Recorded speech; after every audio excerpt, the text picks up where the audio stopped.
নানি শাশুড়ির রেসিপিতে আজকে লাল শাক রান্না করে আপনাদের সাথে শেয়ার করব।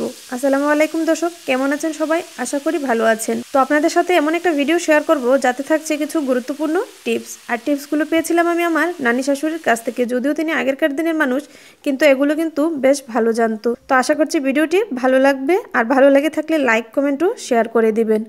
শাক রান্নার জন্য প্রথমে কড়াইয়ে দিয়ে দিলাম রান্নার রেগুলার তেল। তেলটাকে ভালো করে গরম করে নিচ্ছি।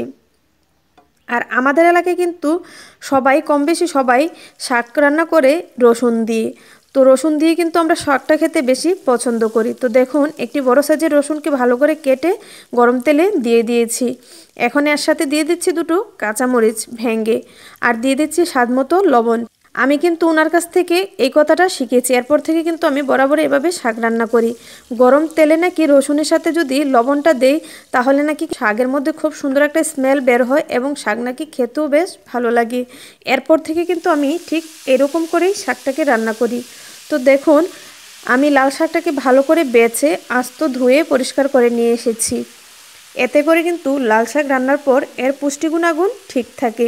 অনেকে কিন্তু আমরা কি করি, শাক বেছে কেটে তারপরে ধুয়ে নিয়ে আসি। এতে করে শাকের মধ্যে যে পরিমাণ ভিটামিনের উৎসগুলো থাকে, সেই উৎসগুলো নষ্ট হয়ে যায়। তো আপনারা চেষ্টা করবেন শাক আগে বেছে পরিষ্কার করে ধুয়ে তারপরে কাটার জন্য। আর লাল শাকটাকে বিশেষ করে এই সময়টাতে লাল শাকগুলো একদম নরম থাকে।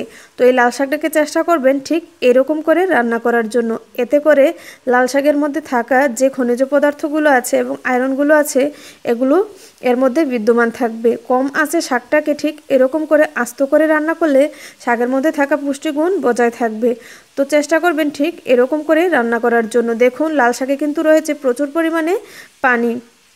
তো এই শাক থেকে এই পানিটা বের হয়ে গেছে। এখন এই পানিতেই কিন্তু শাকটা খুব সুন্দর করে সিদ্ধ হবে এবং রান্না হবে। তো কম আঁচে যদি রান্না করেন শাকটা আস্তে করে সফট হয়ে যাবে, খেতেও ভালো লাগবে।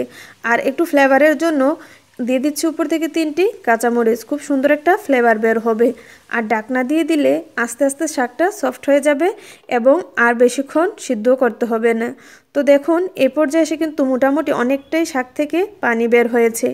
এই পানিতে কিন্তু শাকটা আস্তে আস্তে সিদ্ধ হয়ে যাবে। এই মিনিট 5 রান্না করলে কিন্তু লাল শাকটা রান্না কমপ্লিট হয়ে যাবে। তো ভিডিওটি কেমন লেগেছে? আশা করছি যদি ভালো লেগে থাকে তাহলে লাইক কমেন্ট ও শেয়ার করে দিবেন, আর আপনাদের মূল্যবান মতামত জানাবেন।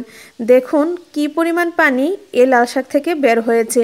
তো আমরা যদি এই লাল শাকের এই পানিটাকে শুকিয়ে ফেলি, তাহলে কিন্তু শাক খাওয়ার আর কোনো মানেই হলো না। আর বাচ্চারা বরাবরই শাক খেতে একটু বিরক্তই করে, আর লাল শাকটা খেতে কিন্তু স্বাচ্ছন্দ্যেই খেয়ে ফেলে। কারণ লাল শাকটার কালারটা লাল হওয়ার কারণে তারা কিন্তু এই শাকটাকে স্বাচ্ছন্দ্যেই খেয়ে ফেলে। তো বাচ্চাদেরকে খাওয়ানোর জন্য কিন্তু এই শাকটা আপনারা চাইলে ঠিক এরকম করে রান্না করে নিতে পারেন।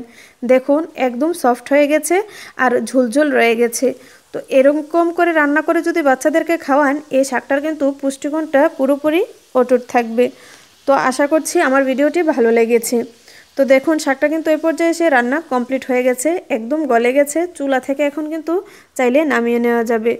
তো এরকম করে শাকটা একদিন আপনারা রান্না করে বাসায় খেয়ে দেখবেন কেমন লাগে। আশা করছি নিরাশ হবেন না। তো ভিডিওটি কেমন লেগেছে? আশা করছি যদি ভালো লেগে থাকে তাহলে লাইক কমেন্ট ও শেয়ার করে দিবেন, আর আপনাদের মূল্যবান মতামত জানাবেন।